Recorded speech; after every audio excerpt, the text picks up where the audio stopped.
สวัสดีครับสวัสดีตอนเย็นวันนี้ก็วันที่22นะครับ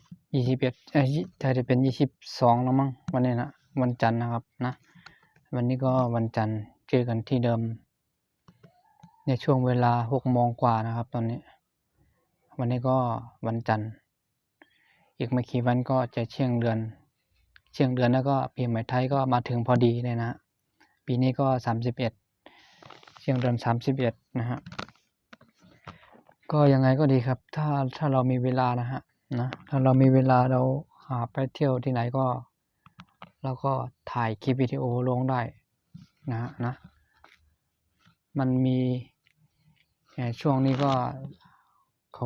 คนเริ่มเที่ยวกันแล้วนะครับวันที่26 27ก็คนเริ่มเที่ยวกันช่วงนี้จะคนเยอะนะตอนที่ตั้งแต่วันที่26 2726 27ถึงวันที่3ที่4ถึงที่2ที่3ก็คนเยอะมากนะตอนนี้นะแต่ว่าหลังวันที่5ขึ้นไปเนี่ยคนอาจจะน้อยลง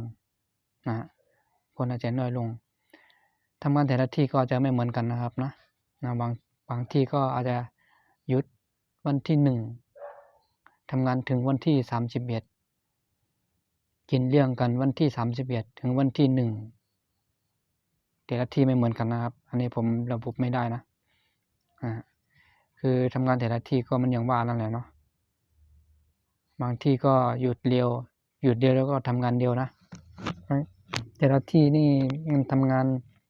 เขาได้หยุดกันสัก 2-3 วันนะสัก 2-3 วันนะครับนะทางงานเรื่องก็อาจจะสัก3 วัน4 วัน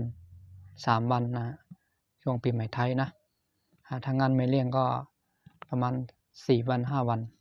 4 วัน 5 วัน4 วัน 5 วันนี่คือเที่ยวเต็มที่เลยนะเที่ยวเต็มที่ไปจ่ายเงินหมดแล้วก็เขากลับมาทำงานแล้วก็เก็บเงินใหม่เก็บเงินเริ่มต้นใหม่คือเริ่มต้นใหม่ปี2026ก็เริ่มต้นใหม่ไปเลยไม่ต้องคิดอะไรมากนะฮะคือปีเก่าเนี่ยปีเก่าให้มันผ่านไปก็ผ่านไป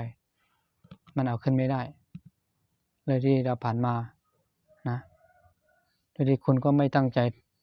จทำงานแล้วก็ไม่ตั้งใจเก็บเงินตั้งใจทำงานแล้วก็ต้องตั้งใจเก็บเงินเสี่ยงเดือนเสี่ยงปีมาคนจะได้ดูว่าปีนี้กูทำงานกี่วันกูเก็บเงินได้กี่หมื่นนะวะอย่างเงี้ยกูต้องคิดดูถ้ามันผ่านไปแล้วคุณคิดยังไงก็มันก็เอาขึ้นไม่ได้มันไม่มีประโยชน์แล้วนะได้แต่ความซึมเศร้าแล้วก็ความมองใจได้แต่มันกลายเป็นเรื่องเล่าไปแล้วนะฮะถ้าเป็นอย่างนั้นมันกลายเป็นเรื่องเล่าเรื่องที่ผ่านมาไปแล้วอย่างที่คลิปทุกวันเนี่ยผมก็เล่าเรื่องที่ผ่านมานั่นแหละนะทุกคนก็ต้องเจอต้องมีอยู่แล้วก็ยังไงก็ดีนะครับสวัสดีครับเดี๋ยวก็เจอกันใหม่